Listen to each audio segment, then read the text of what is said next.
ఎరుపు రంగు చర్మం, పెద్ద కళ్ళు, పుర్రెలతో చేసిన హారంతో అమ్మవారు మనకు దర్శనమిస్తుంది. సృష్టిలో పగళ్లుతో పాటు రాత్రి ఉందని విషయాన్ని మనకు గుర్తు చేయడమే ఈ అమ్మవారి ఉద్దేశం. కాళీదేవి ఉపాసన చాలా క్లిష్టమైనది. కాళీ తంత్రం ద్వారా కాళీ మహావిద్యని ఆరాధిస్తే శత్రునాశనం, దీర్ఘాయుతో పాటు సకల వ్యాధుల నుంచి, బాధల నుంచి విముక్తి కలుగుతుంది. దశమహావిద్యలో 2వ మహావిద్య శ్రీ తారాదేవి. అమ్మవారు నీలవర్ణంలో తామర పువ్వు పట్టుకుని దర్శనమిస్తుంది. తారాదేవి వాక్కుకి అధిదేవత. ఈ దేవిని నీల సరస్వతి అని కూడా పిలుస్తారు. అమ్మవారు మనకు ఎప్పుడూ మార్గనిర్దేశం చేస్తుంది. మన జీవితం గందరగోళంలో ఉన్నప్పుడు సరైన మార్గాన్ని కనుగొనడంలో తల్లి మనకు సహాయం చేస్తుంది.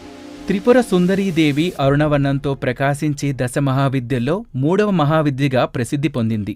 సింహాసనంపై కూర్చుని త్రిపుర సుందరి ఉదయ సూర్యుడి నుంచి మెరిసే నక్షత్రాల వరకు ప్రతి దానిలో అందాన్ని చూడాలని ఆమె మనకు గుర్తు చేస్తుంది. ఈ తల్లిని